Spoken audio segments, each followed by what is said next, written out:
자, 교재 4904페이지 4쪽 4904 이사야 32장 15절부터 20절 진노의 심판이 있으나 회복해 주실 것에 대해서 예언합니다.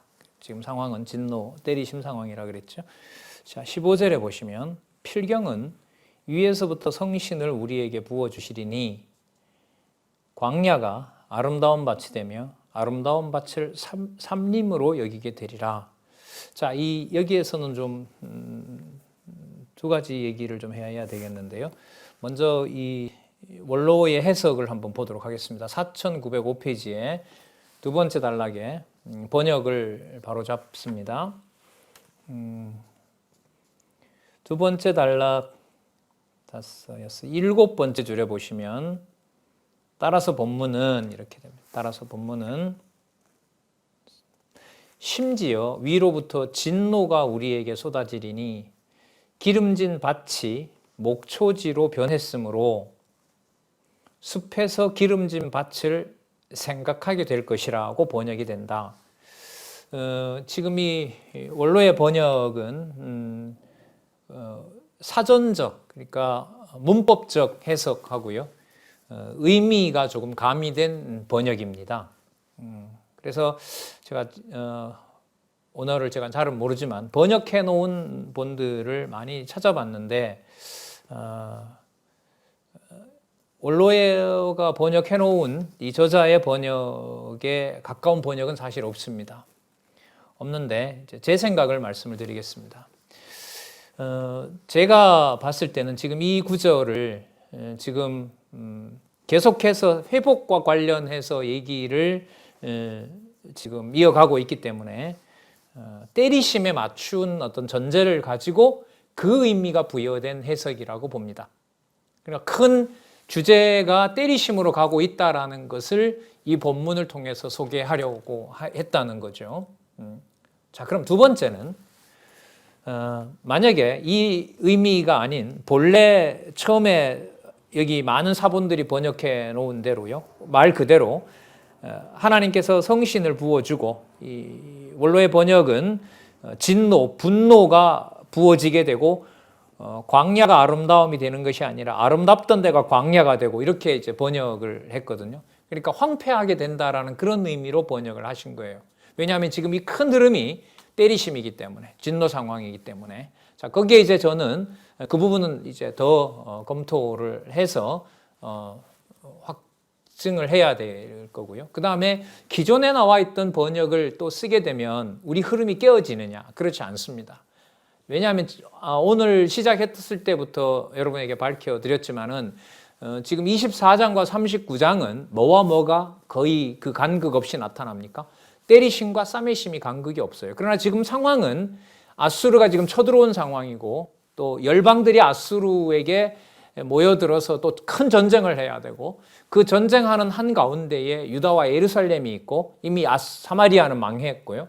그 때리시는 상황이기 때문에 그 상황에 대한 때리심에 대한 1장에서부터 39장 구도 그리고 24장에서부터 39장까지 진노에 대한 결과, 진노 상황이다라고 하는 것에 대해서는 기존의 번역을 사용을 해도 아무런 문제가 없다. 저는 이런 입장입니다. 그래서 지금 그 저자하고도 몇 번 나누었는데요. 요즘은 자주 뵐 수가 없어가지고요. 지금 이 문법적 번역과 관련된 것은 몇 군데가 있었죠. 제가 강론 중에서도 말씀을 드렸고 그 부분을 일일이 다 체크를 하고 있고요. 나중에 다 확인해서 알려드리도록 그렇게 하겠습니다. 그래서 때리심과 관련된 부분들이 가미된 해석이다. 그리고 그 성신을 부어서 광야가 아름다운 살림이 된다라고 하는 번역을 살려도 때리심에 대한 내용을 전하는 데는 아무 문제가 없다. 자, 이렇게 일단 정리를 했습니다. 자, 16절에 보시면 그때에 공평이 광야에 거하며 의가 아름다운 밭에 있으리니 공평과 의가 이제 드러나게 되는 겁니다. 그러니까 때리시는 상황 속에 그것이 싸매심으로 가고 있다. 이런 말로 정리를 하면 되겠죠. 그래서 17절에 의의 공효라는 말은 열매입니다.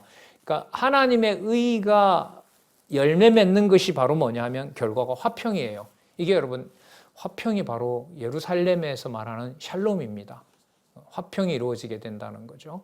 자, 그런데 지금 이 상황이 때리심이 아니라 싸매심이 아니냐라는 질문을 얼마든지 받을 수 있기 때문에 조금 전에 15절의 번역을 여기다가 의미를 부여해서 반영을 하신 것 같아요. 자, 그다음 의의 공로는 화평이요. 의의 결과는 영원한 평안과 안전이라. 그럼 지금 여러분 앞으로 아수르부터 시작해서 계속 제국이 오잖아요. 근데 제국들이 이제 다가와서 예루살렘이 제국이 올라가고 내려갈 때마다 그 땅을 밟는데, 내려가는 것은 애굽에 있는 그 곡식을 털러 빼앗으러 가기 때문에 예루살렘을 지나면서 가고요. 그 털어 가지고 또 올라오는 사이에 예루살렘을 또 밟고 가고요. 그 제국들이 그런단 말이에요. 근데 그 상황에 지금 약속이 뭐냐면 영원한 평안과 안전이라는 거예요. 그럼 조금 전에 말씀드렸었는데요. 여호와의 통치에서 핵심은 성령께서 오셔서 칼과 창을 만드는 게 아니라 그랬죠. 누구의 말씀을 정확하게 들을 수 있느냐? 여호와께서 말씀하시는 것을 정확하게 들을 수 있느냐? 이게 바로 평화의 척도입니다.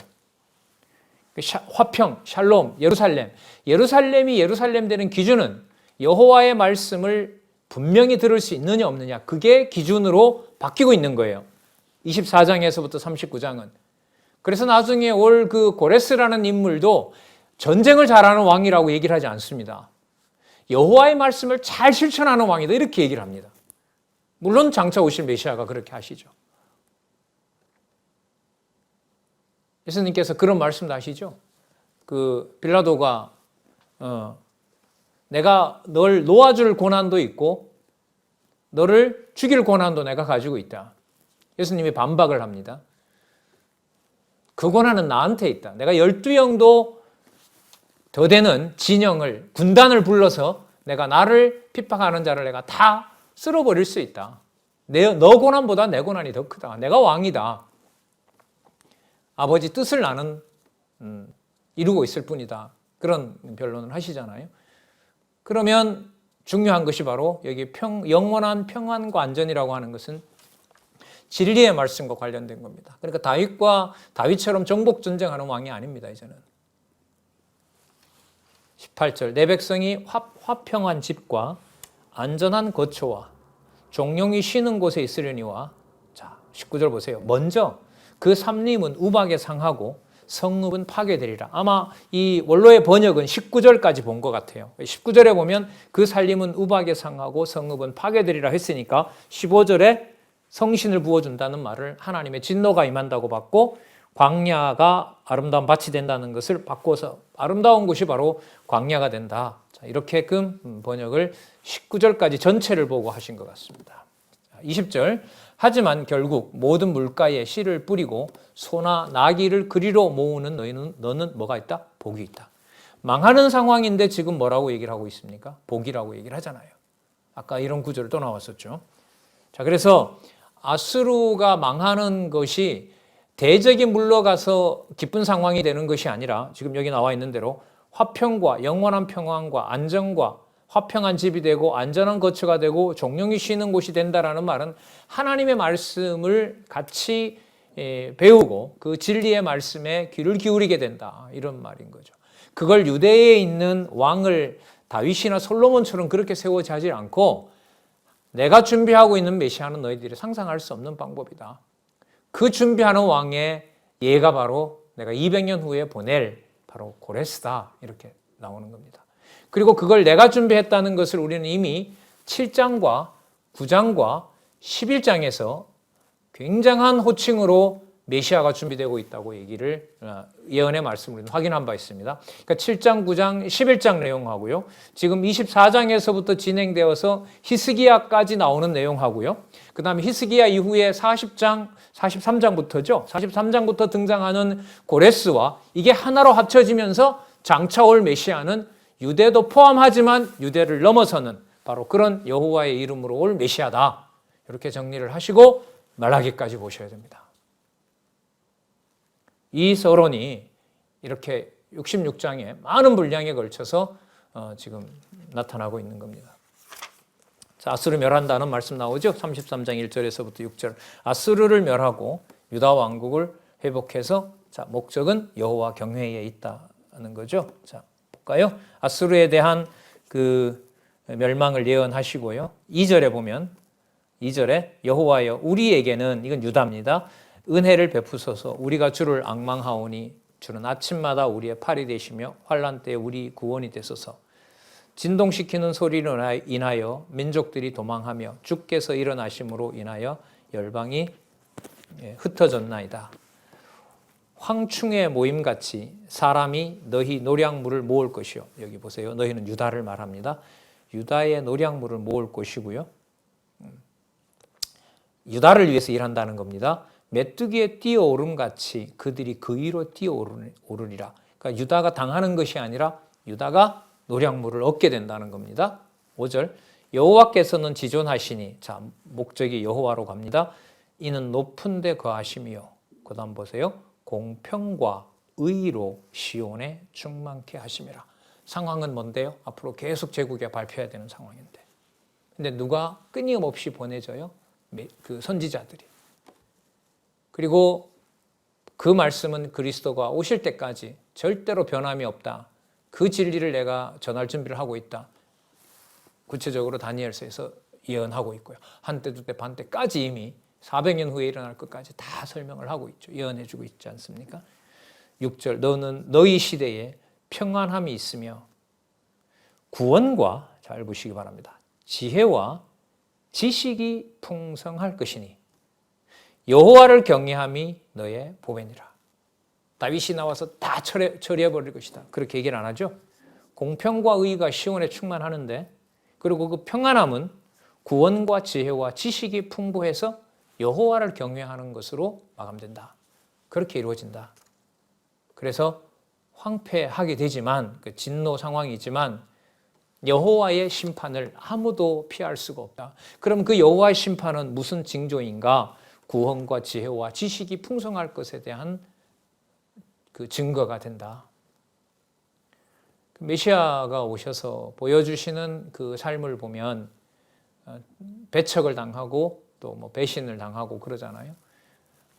그런 상황이 바로 여호와의 공평과 의가 이루어지는 거라고 얘기를 하죠.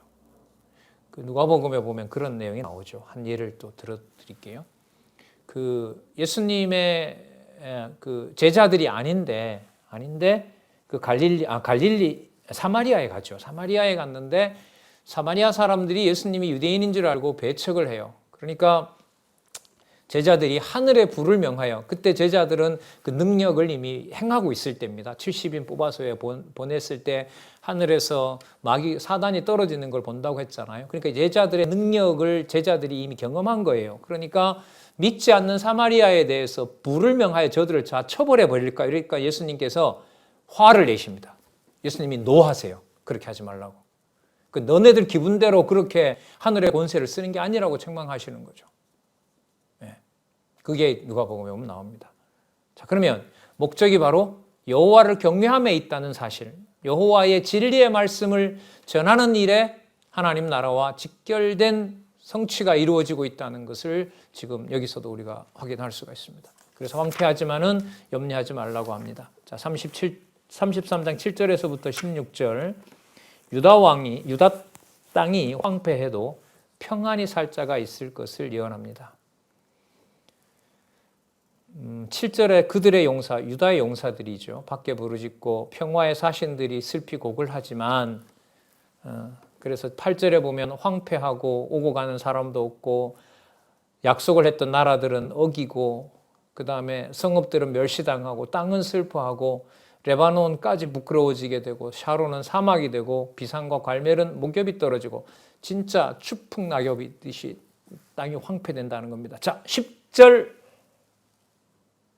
잘 보시기 바랍니다. 그때에 여호와께서 가라사대 내가 이제 일어나며 내가 이제 나를 높이며 내가 이제 지극히 높이우리라. 뭐와 뭐가 함께합니까? 내리심과 싸매심이 또 함께하고 있습니다. 자, 11절 너희가 이긴 아수르입니다. 아수르에 대한 그 경고인데요. 아무리 강하게 보여도 집이나 겨 있죠. 그것처럼 다 너희들은 불태워지게 된다라고 얘기를 하고 있습니다. 13절에 보면 너희 먼데 있는 자들아 나의 행한 것을 들으라. 너희 가까이 있는 자들아 나의 권능을 알라. 자, 그런데요. 14절에 시온의 죄인들은 두려워하며 경건치 아니한 자들이 떨며 이르기를 우리 중에 누가 삼키는 불과 함께 거하겠으며 우리 중에 누가 영영이 타는 것과 함께 거하리요 하는도다. 그럼 저렇게 다 망해가고 있고 우리도 이렇게 다 망했는데 이 무서운 상황을 우리가 어떻게 견뎌야 되느냐. 자, 15절에 답이 나옵니다. 여러분 여기서 잘 보셔야 될 게 지금 이게 떼시는 상황 속에서 이제 그 싸매시는 내용이 들어오는 부분이라 그랬죠. 그리고 같은 구절 속에 상황 속에 두 가지를 같이 얘기하고 있는 상황이라 그랬고요. 그러면 자손 언약, 아까 땅 언약도 이미 관련이 돼 있었고요. 그러면 하나님께서 이제부터 준비해서 만들어내시고 또 낳게 될 백성들은 혈육으로 낳는 것이 아니라 지금까지 보면 뭘 들을 수 있어야 가능한 겁니까? 하나님의 말씀을 들을 수 있는 자여야 돼요. 아까 나왔었잖아요.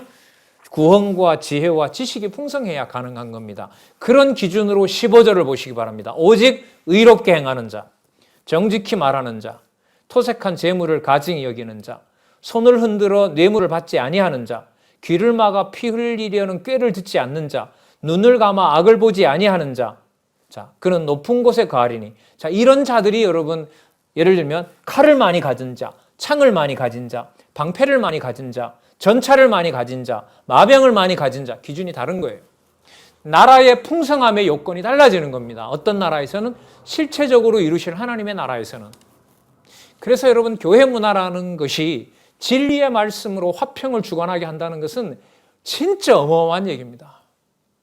어쨌든 우리나라도 뭔가 복잡하잖아요. 다른 나라는 뭐 지금 내전 중에 있는 나라도 있고요. 진짜 세계가 막 요동치고 있지 않습니까? 그런 여러분 이 상황에서 가정교회로부터 진리의 말씀이 선포되고 있는 가정을 하나님이 이 시대에 허락한다?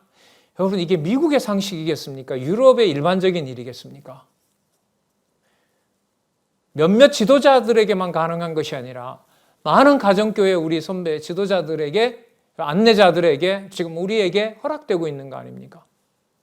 바로 이 요건들인 거예요. 돈이 많고 세상 권력에 많은 도움을 받고 어떤 많은 세상의 이치들을 가지고 살아가는 것이 아니라 의롭게 행하고 정직히 말하고 토색한 재물을 가증히 여기고 세속과 타협하지 않고 뇌물을 받지 않고 피를 같이 흘리자고 꾀하는 자들을 멀리하고 눈을 감아 악을 보지 아니하고 이게 바로 새로 태어날 백성의 요건입니다. 이게 바로 7장, 9장, 11장에서 그리스도가 오시는 것으로 예언이 됐고 열방을 진노하시면서 열방에 이런 자를 남겨놓았고 메시아가 오셔서 잃어버린 자를 하나도 잃어버리지 않고 찾아내고 자, 찾아냈으니까 이제 인간들이 원하는 나라, 그런 나라 만들어야 된다? 아니잖아요. 보혜사 성령을 보내셔서 진리의 말씀이 그 가정을 이끌어가는 하나님의 교회를 이끌어가는 모델을 하나님께서 준비해 오셨고 지금 더 구체화되고 있고 함께 할 수 없지만 이 일들이 여러 매체를 통하여 여러분들과 저희 눈앞에 확연히 드러나고 있는 겁니다.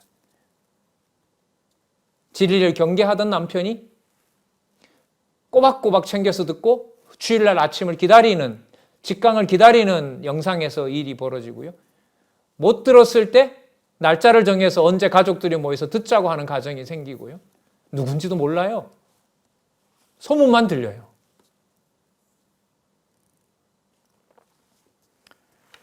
자, 여러분 눈에 들어왔습니다. 이거 33장 15절부터요. 자, 그래서 아수르 칼창을 가진 아수르는 멸망하지만 예루살렘은 건재하고요. 거기서 속죄함도 받게 된다는 말씀이 그 다음에 나옵니다. 33장 17절에서부터 24절. 아수르는 망하고 예루살렘과 그 거민의 회복을 예언합니다. 왜요? 여호와께서 왕이 되시니까요. 그 내용이 나옵니다. 33장 17절. 너희 눈은 그 영광 중에 왕을 보며. 여러분 지금 흐름의 왕은 히스기야입니다. 그러나 히스기야를 높이지는 않습니다. 여호와께서 왕 되신 것을 높이는 것이 목적이죠. 그래 계시 중심이라는 말씀을 다시 또 할 수밖에 없습니다. 19절. 내가 강포한 백성을 다시 보지 아니하리라. 그 백성은 방언이 어려워 내가 알아듣지도 말을 못하나 이상한 자들이다. 아수르겠죠. 20절. 우리의 절기 지키는 시온성을 보라. 내 눈에 안정한 처소된 예루살렘이 보이리니 그것은 옮겨지지 아니할 장막이라. 여러분, 제국으로부터 앞으로 발표해야 되는 건데 아까 평안한 성읍이라고 했고요. 여기 보면 옮겨지지 아니할 장막이라고 했죠. 왜요? 새로운 일이 펼쳐지니까 예루살렘에서 육으로 낳는 자식이 아닌 열방에서부터 먼 곳으로부터 온 자들이 시온에 있는 예루살렘을 보면서 여호와를 부르게 될 거니까요. 그리고 예수님께서 오셔서 그걸 헐라고 했고 성령께서 오셔서 예루살렘에서부터 헐어버린 그 건물 더미를 밟고 온 세계로 진리의 말씀이 전파되어 그리스도 오실 때까지 하나님의 복음이 전파되는 나라, 그런 땅, 그걸 예수님께서 약속하시고 성천하시고 보혜사 성령께서 지금 사역하고 계신 겁니다. 자, 너무 큰 그림이 명확하게 그려집니다. 21절 여호와께서는 거기서 위험 중에 우리와 함께 계시리니 우리가 자고 하면 안 되겠죠. 그곳은 마치 노질하는 배나 큰 배가 통행치 못할 넓은 하수나 강이 둘림 같을 것이라. 대저 여호와는 우리의 재판장이시오. 체크하셔야겠죠. 여호와는 우리에게 율법을 세우시는 자요. 입법자입니다. 모세가 아닌 거예요. 이제는 재판장도 여러분 뭐 백부장, 천부장 이런 자들이 아니에요. 여호와이십니다. 자, 여호와는 우리의 왕이시니 우리를 구원하실 것입니다. 그래서 지금 때리는 것이 여호와 계시 관점에서 봐야 된다. 그리고 거듭 확인하지만 때리심과 싸매심이 붙어 있고 40장부터 가서는 본격적으로 때리시는 내용이라고 보이더라도 그게 싸매심 속에 들어와 있다. 그래서 때리시고 싸매심은 두 가지 일이 아니다. 여호와의 언약과 성지 섭리도가 여러분 동그라미가 하나듯이 더 구체적으로 말씀드리면 하나님 선과 악, 의와 죄, 선행과 범죄의 관계도가 분리되어 있는 것처럼 보이지만 나중엔 전부 누구 아래에 있죠? 그렇죠. 하나님의 통치 아래에 있는 그림을 여기다 넣으면 되겠네요. 그러니까 여호와의 언약과 성취 섭리도와 선과 악, 의와 죄, 선행과 범죄의 관계도를 동시에 보시고 깊은 연구를 하셔도 될 것 같습니다. 자, 핵심은 22절. 여호와께서 재판장이 되시고 여호와께서 입법자, 율법을 세우시는 자가 되시고 여호와께서 우리 왕이 되시고 그걸 예레미야 31장 이후에 가면 여호와의 신이 임하여서 그렇게 하신다. 이렇게 그 율법을 마음판에 새겨주신다. 새겨준 마음판에 보는 진리의 말씀으로 우리는 지금 기지업을 통해서 많은 교회가 서고 있는 것을 보고 있습니다. 어떻게 이 상황을 참 받아들여야 될지 들을 때마다 제 눈으로 확인할 때마다 감당이 안 되는 그런 역사를 여러분과 저는 누리고 있습니다. 23절 너의 돛대줄이 풀렸고 돛대밑은 튼튼하지 못하였고 자 멸망한다는 거죠. 그러나 멸망하는 것을 애석해 하지 말라. 왜? 22절에 여호와가 재판장 되시고 여호와께서 율법을 세우시는 자가 되고 여호와께서 왕이시니까. 그럼 명확하죠? 그럼 싸매심의 핵심은 뭘까요? 바로 이거죠. 여호와께서 왕 되시는데 우리 방법이 아닌 여호와의 방법으로. 자, 그러면 34장에서부터 39장까지 대적 보수를 언약하시는데요. 그러면 여호와께서 아까 뭐가 된다 그랬어요? 재판장 되시고 율법을 세우고 왕이 되신다고 했으니까 대적을 보수하신다는 말씀은 대적들이 칼과 창으로 택한 백성을 괴롭히던 것들을 전부 없애버리겠다는 겁니다. 그리고 더 큰 나라, 더 좋은 창 그런 걸 주는 것이 아니라 여호와의 진리의 말씀이 전해지는 그런 나라를 여호와께서 약속하시는 내용이 34장에서부터 39장까지. 자, 여기죠. 그래서 대적 보수와 진리의 말씀이 명확하게 드러나는 진리의 말씀으로 통치하신다는 거 염두에 두시면서요.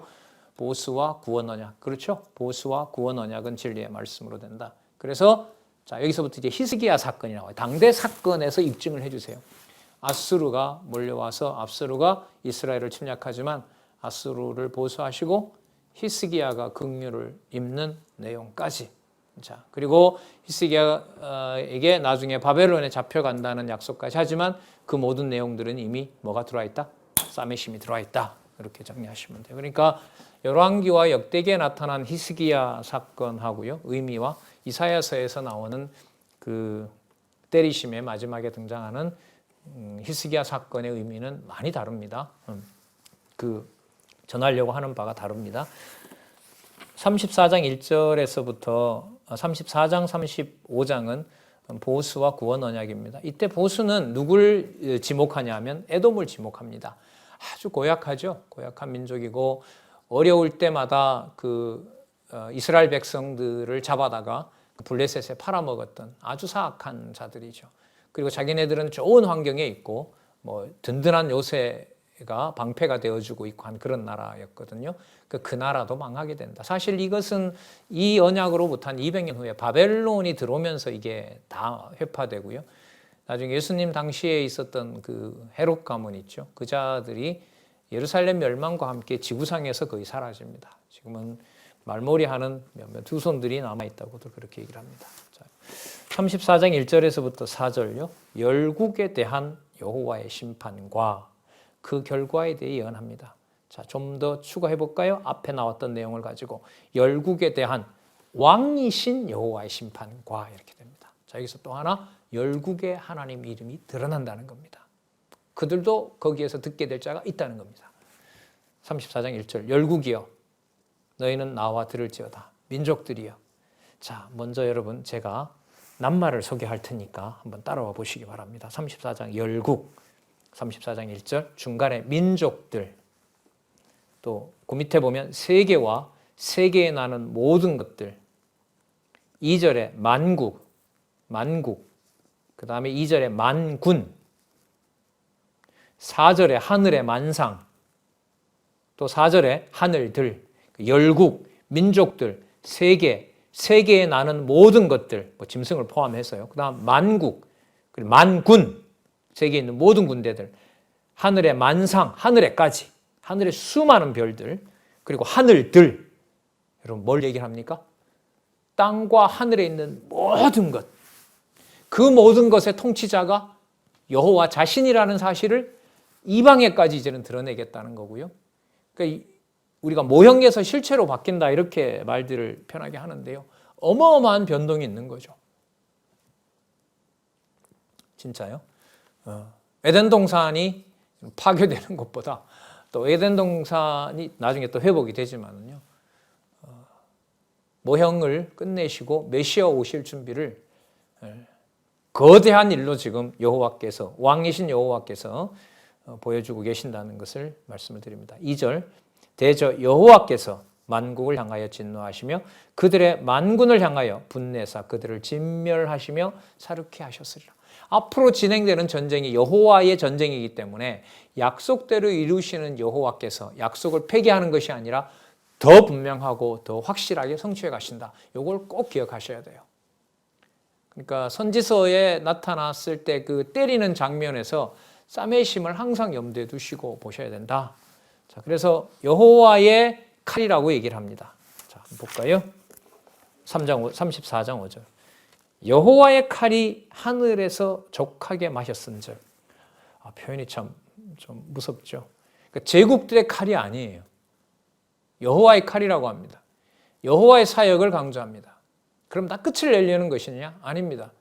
화평이 지배하는 나라, 구원과 지혜와 지식이 함께하는 나라, 하나님의 구원은 지혜와 지식으로 통치받는 그런 나라, 그 나라를 하나님께서 세우시기 위해서 지상에 있던 칼과 창으로 지배하는 세력들을 그리스도 오실 때까지 준비하시는 겁니다. 그들에게 서로 싸우도록 하지, 다윗이 직접 골리앗을 죽이듯이 물리적으로 하나님의 이름을 전한다면서 폭력으로 법을 들어다가 남을 고소하고 정죄하고 죽이고, 그런 문화는 여러분 성경을 잘못 오해한 겁니다. 그런데 여러분 과거 중세의 로만 카톨릭 그 통치를 보면요, 직접 죽이죠. 교황 군대가 있잖아요. 교황의 군대가 진리라는 이름으로 얼마나, 여러분 이번에 신문에 썼습니다만, 남아메리카에 가서 얼마나 많은 그 보물을 빼앗고자 원주민들을 죽입니까? 한 손에는 십자가 들고 한 손에는 칼을 들고. 아닙니다. 그런 나라가 아닙니다. 자, 34장 5절. 여호와의 칼이 하늘에서 족하게 마셨은즉 보라 이것이 에돔 위에도 내린다 그럽니다. 멸망으로 정한 백성이라고 나오고요. 그를 심판하실 거라고 합니다. 6절. 여호와의 칼이 피 곧 어린 양과 염소의 피에 만족하고 기름 곧 수양의 콩팥 기름에 윤택하니 이는 여호와께서 보스라에서 희생을 내시며 에돔 땅에서 큰 사륙을 행하심이라. 무섭죠? 여호와께서 재물을 받는다고 합니다. 에돔을 도륙하면서. 에돔에 이제 다른 적 바벨론이 와서 쑥대밭을 만들잖아요. 그걸 여호와께서는 여호와의 칼이라 그러고요. 그들을 여호와의 제물로 받는다고 합니다. 6월절 사건이 어떻게 진행됩니까? 장자들과 모든 애굽의 장자를 침으로써 이스라엘 백성이 나오는 구원의 날이 되지 않습니까? 그와도 연관이 되겠죠. 이걸 여러분 큰 어떤 중요한 여호와의 그 살아계심과 여호와의 능력 중심에서 이해를 한 틀을 가지고 보질 않으면 여러분 이런 단편적인 역사적 상황을 읽었을 때 이걸 하나님의 어떤 존재를 인정하고 그것을 거기에 순종하고 따르게 되는 이건 사실상 인간적으로 불가능합니다. 그래서 선지서가 어려운 겁니다. 그렇게 읽어보려고 해도 그렇게 힘들고 이해가 되질 않았었는데 지금은 우리는 그 길을 여러분 지금 이 교제를 통해서 우리가 따라가게 되면 그 중간중간에 연결이 다 지어지고 이렇게 해서 메시아 언약이다 이걸 확인할 수 있죠. 여호와께서 제물 준비를 하신다고 하고요. 8절에 보면 이것은 여호와의 보수하는 날이요 시온의 송사를 위하여 신원하는 것이다. 시온의 원수를 갚아주는 거죠. 대적을 보수하시는 영입니다. 그래서 장차 에돔 저렇게 건재한 거 보이느냐? 왜 거기로도 또 가고 싶으냐? 그 땅 반드시 망하게 된다. 그래서 에돔에 나타날 여호와의 심판에 대해서 얘기를 해주는데요. 11절 보겠습니다. 당아와 고슴도치가 그 땅을 차지하며 부엉이와 까마귀가 거기 거할 것이라. 여호와께서 혼란의 줄과 공허의 줄을 에돔에 베푼다. 맞죠? 이게 앞으로 한 200여 년 후에 다 이루어지게 됩니다. 그리고 에돔은 점점 세력이 약화되고 로마 제국이 일어났을 때 다니엘의 예언대로 한때 두때 반때를 이루는 마지막 도구를 쓰고 에돔은 그야말로 흔적도 없이 사라지게 되는 민족이 됩니다. 그들이 국가를 이으려 하여 귀부인들을 부르되 아무도 없겠고 그 모든 방백도 없게 될 것이라. 관료들이나 지배자들이나 전부 사라지게 되고요. 그 아름답던 땅들이 가시나무가 나고 실향의 굴이 되고 타조의 초소가 되고 14절에 들짐승이 거하는 데가 되고 수염소 땅이 되고 올빼미 땅이 되고 부엉이가 알을 낳는 곳이 된다. 그 땅 반드시 망하게 된다. 16절 그러나 너희는 여호와의 책을 자세히 읽어보라. 이것들이 하나도 빠진 것이 없고 하나도 그 짝이 없는 것이 없으니 이는 여호와의 입이 이를 명하셨고 그의 신이 이것을 모으셨습니다. 구약에 나타난 성경의 권위죠. 여호와의 감동으로 된 것으로 이렇게 연결을 시켜도 되겠죠. 어떤 것 하나라도 에돔에 일어나는 일이 여호와께서 약속하지 않은 일이 아무것도 없다는 겁니다. 여호와 계신 거예요. 에돔이 망하고 우리가 사니까 좋다 이렇게만 생각하시면 안 되는 겁니다. 여호와의 입이 말씀하셨고 아까 여호와의 칼이라 그랬고 여호와께서 재판장 되시고 여호와께서 구원자 되시고 여호와께서 왕이 되시고 계속해서 여호와께서 우리는 때리시면서 확인할 수 있습니다. 선지자를 안 보내면 그냥 제국에게 망하는 줄만 알겠죠. 그렇게 해석할 수는 없습니다. 17절 여호와께서 그것들을 위하여 그것들은 짐승입니다. 앞에 얘기했던 짐승들을 위하여 제비를 뽑으시며 친수로 줄을 띄어 그 땅을 그것들에게 나눠주시니 짐승들에게도 땅 분배하는 거예요. 고슴도치가 왜 여기서부터 여기까지 갈까요? 에돔을 쓸어버린 그 자리에 왜 여러분 타조가 거기서 그만큼 자기 영역을 가지고 살까요?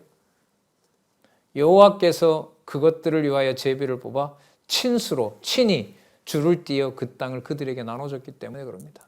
그러면 아까 여러분 제가 민족 세계 이런 걸 읽었잖아요. 같이 읽어봤는데 앞으로 모든 통치는 짐승들이 사는 땅까지, 물론 나중에 천년왕국에서 다 성취되죠. 아담이 잃어버렸던 거니까요. 그걸 회복하는데 그 일이 언제부터요? 유다가 멸망하면서부터 이제 시작이 된다는 거예요.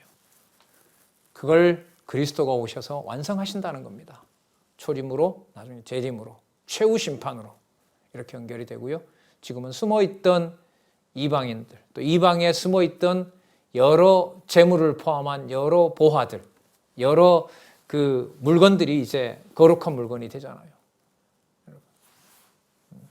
그게 무슨 말씀이냐고요? 사도행전에 보면 여러분 복음이 전해지면서 유대인들과 또 이방인들이 뭐합니까? 물질로, 연보로 유무상통하도록 하시잖아요.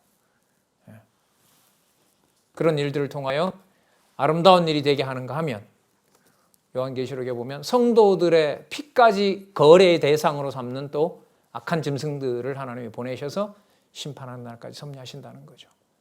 그러니까 때리심과 싸매심이 매우 가까운 겁니다. 매우 가깝다는 것은 내가 정신을 똑바로 차리고 잘 분간한다라는 걸까요? 아니죠. 그래서 성령이 주관하지 않으면 어떤 말씀으로 진짜 천사의 말이라 하더라도 무슨 아름다운 열매를 맺을 수는 없는 겁니다.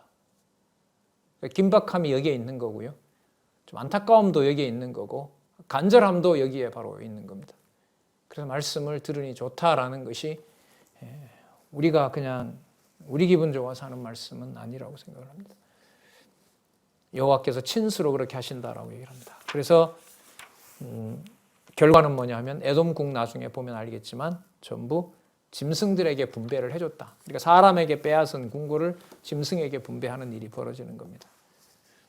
35장 1절에서부터 4절 황폐케 된 땅의 회복을 예언하며 두려워 말라고 합니다. 왜냐하면 여호와께서 오시기 때문에. 자, 일단 35장 1절 광야와 메마른 땅이 기뻐하며 사막이 백합화 같이 피어 즐거워하며. 그러니까 아까 에돔 땅은 짐승들이 가도록 해버렸고요. 그리고 회복할 땅은 여호와께서 오셔서 그것을 영광스러운 땅으로 만들게 된다는 겁니다. 뭐가 있는 자들은 그렇죠. 과거에 영광스럽던 땅은 짐승들이 사는 땅이 되고 짐승들이 살고 아무도 거치하지 않던 곳에 복음의 씨앗이 떨어지면 그곳은 뭐가 되는 거예요? 거룩한 땅이 되게 한다는 겁니다. 그러니까 땅의 의미가 육적이고 지상의 의미에서 어디로? 신령한 것으로 넘어가는 겁니다. 먼지가 나는 땅이라고 해서 황폐한 땅이 아니라 진리의 말씀을 듣지 못하는 것이 바로 기갈이고 황폐고 그것이 괴로움이라고 다른 선지서에 또 얘기하잖아요.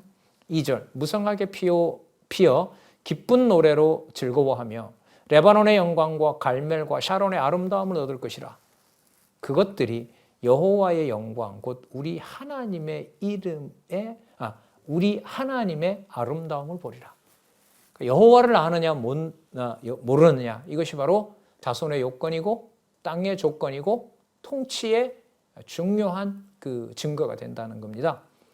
너희는 약한 손을 강하게 하여 주며 떨리는 무릎을 굳게 하며 겁내는 자에게 이르기를 너는 굳세게 하라 두려워 말라. 왜냐하면 보라 너희 하나님이 수식 하나 붙여볼까요? 앞에 나왔으니까 왕이신 너희 하나님이 오사 보수하시며 보복하여 주실 것이라. 아까 여호와의 칼이라 그랬죠? 그러니까 앞으로 제국계의 역사는 그리스도 오시고 또 물론 그리스도 이후는 더 하죠. 교회 이후에 세상 이후에 교회가 있고 교회 이후에 바로 그리스도가 있으니까요. 에베소서에 나오잖아요. 너희 하나님이 오사 보수하시며 보수하시며 보복하여 주실 것이라. 그가 오사 너희를 구하시리라. 여러분 구하시리라는 게 구원이거든요. 이게 히브리어로 야사라는 말인데요. 이게 무엇의 어원이냐면 예수님, 예수와 이 여기에 구원이 근거가 됩니다. 그러니까 이 사람들에게 구원 이러면 누구 이름이 연상이 되게 돼 있어요? 그렇죠. 예수와에게 이렇게 연관이 되게 되어 있습니다. 자기 백성을 저희 죄에서 구원할 자, 이게 바로 예수님 이름의 뜻이잖아요. 자, 그 결과 어떤 일이 벌어지냐면 패역한 유다 백성과 그 땅이 회복된다는 말씀이 그 다음에 나옵니다. 자, 여러분 잘 보시기 바랍니다. 메시아의 사역하고도 직접 연관이 됩니다. 그래서 그 이방인에게도 이런 역사가 일어났던 겁니다. 볼게요. 소경 눈이 밝게 됩니다. 귀머리 귀가 열리게 되고요. 절뚝거리는 자가 사슴같이 뛰게 되고요. 벙어리 혀가 노래하게 됩니다. 광야는 물이 솟고요. 여러분 그 사마리아 우물가에서 만난 여인 있잖아요. 그 여인에게 바로 진리의 말씀이 전해집니다. 사막에서 시내가 흐르고요. 뜨거운 사막이 연못이 되고요. 메마른 땅이 변하여 샘솟는 곳이 되고요. 시랑이 눕던 데가 좋은 풀밭이 됩니다. 8절 거기에 대로가 생깁니다. 그래서 거룩한 길이 된다고 합니다. 깨끗이 못 찬 자는 깨끗하게 된다 그럽니다.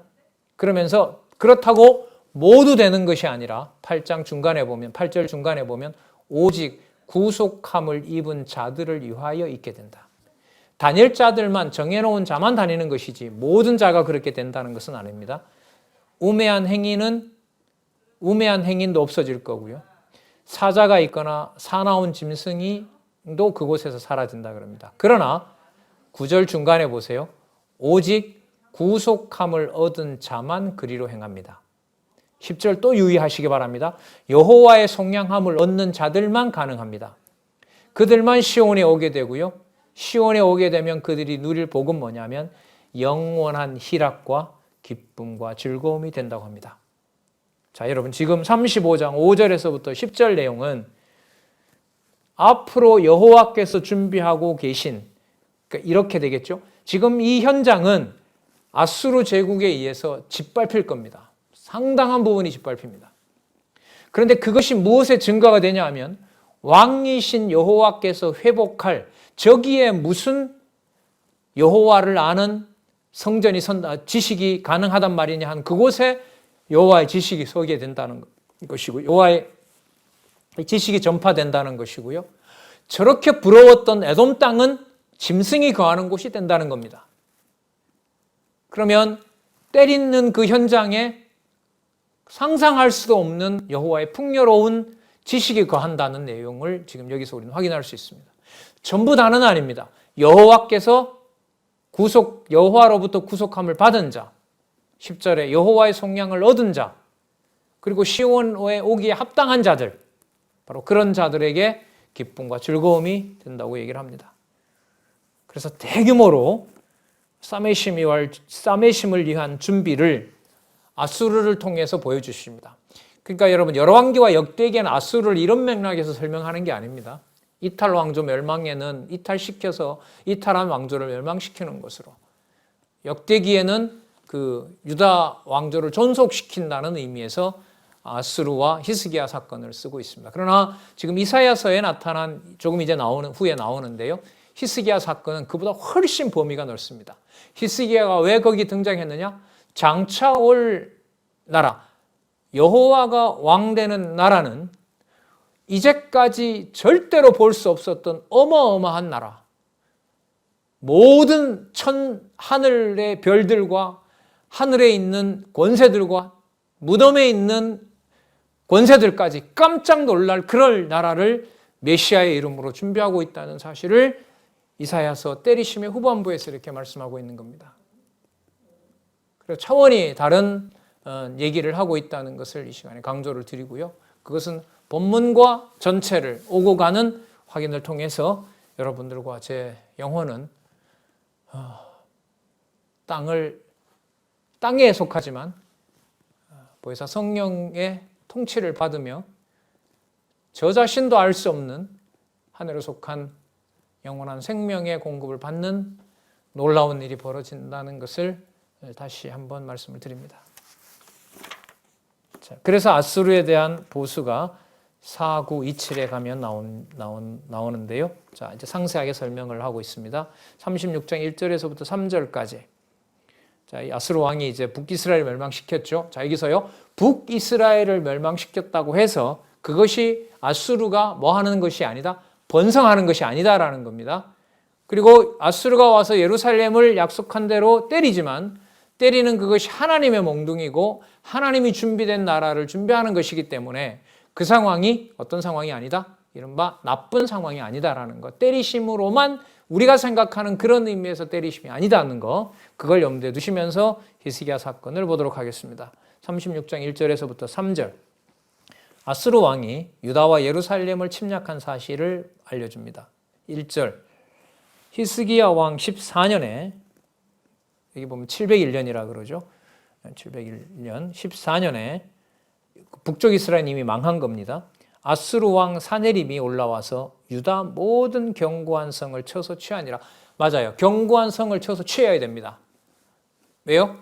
남쪽 유다도 어쨌든 망해야 되기 때문에 그 일이 드러났어요. 그런데 그 망하는 남쪽 유다 속에 이미 뭐가 들어와 있다고요?